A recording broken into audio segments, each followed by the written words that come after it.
C'est plus qu'un scoop que j'apporte dans ma mallette. Bon, j'ai pas littéralement une mallette avec moi, ce serait chelou, mais commencez pas déjà à faire les gens qui ont besoin qu'on se pavane réellement avec des mallettes pour les imaginer, sinon on va pas y arriver. D'accord.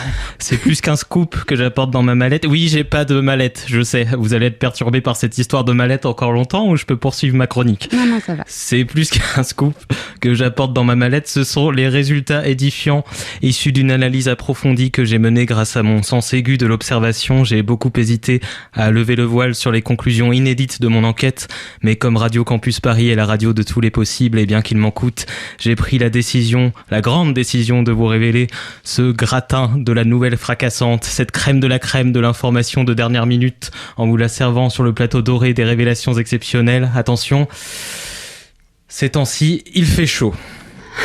Non, je sais. Moi aussi, j'étais en état de choc quand j'ai appris ça, mais faites-moi confiance. J'ai passé au peigne fin mes nombreuses prises de notes à ce sujet. Plusieurs fois, je me suis demandé, ça alors, est-ce vraisemblable? Et en fait, oui, c'est réel. Il fait bel et bien chaud.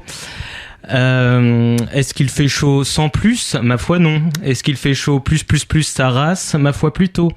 C'est pourquoi il faut que je vous parle absolument des choses à éviter en cas de forte chaleur. Alors tout d'abord, boire glacé.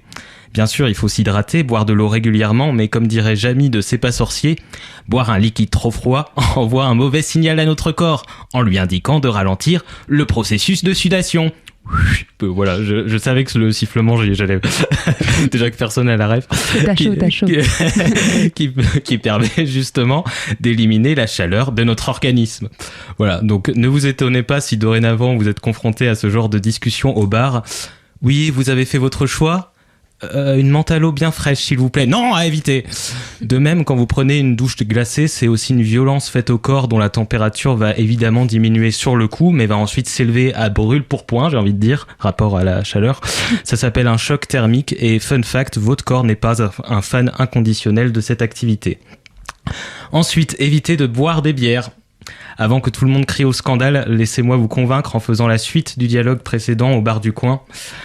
Dans ce cas, je vais prendre une pinte de blonde, s'il vous plaît. Malheureux, avez-vous donc seulement oublié qu'en insurgeant un liquide tel, outre une altération de vos capacités cognitives, votre corps subira une perte d'eau en raison de l'effet diurétique? Ah oui, le fameux. C'est vrai, je n'y pensais plus. Où avais-je la tête? Encore une fois, une conversation banale qui peut vous arriver à tout moment cet été. Ensuite, chose à éviter, ouvrir toutes vos fenêtres en journée parce que sinon, voilà, c'est abusé, genre. Oui, c'est ça mon explication, on peut pas être une machine à argumenter à chaque instant non plus. Enfin, évitez absolument faire des trucs de type olé olé avec votre crush. J'en veux pour preuve cette citation de la page 756 du rapport du GIEC, début de la citation. Il convient d'arrêter d'être horny à tout bout de champ parce que l'été à l'ère du réchauffement climatique n'est pas la période la plus indiquée pour être tout excité du huc. Plus rien ne doit être en ébullition, que ce soit la planète ou vos hormones. La sobriété énergétique, ça veut aussi dire ralentir sur les galipettes, c'est clair?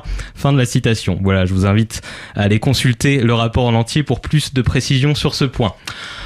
Enfin, twerker le plus rapidement possible sur C'est chaud ça brûle de Magic System dans une doudoune bien isolée pendant 4 heures d'affilée en soulevant des haltères de 50 kilos malgré votre fièvre intense après avoir mangé un chili con carne Tex-Mex trop épicé à l'intérieur d'une centrale géométrique surchauffée dans laquelle il s'apprête à y avoir un terrible incendie lancé par une troupe de cracheurs de feu qui kiffent marcher sur des braises. Sans vouloir vous inquiéter, c'est pas très bon.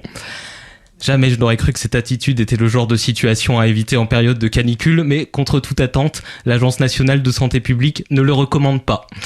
Voilà, pour garder tous ces conseils à portée de main, n'hésitez pas à vous procurer une vraie mallette, parce que j'ai bien compris que vous étiez fâchés avec les métaphores impliquant le port d'une petite valise imaginaire là.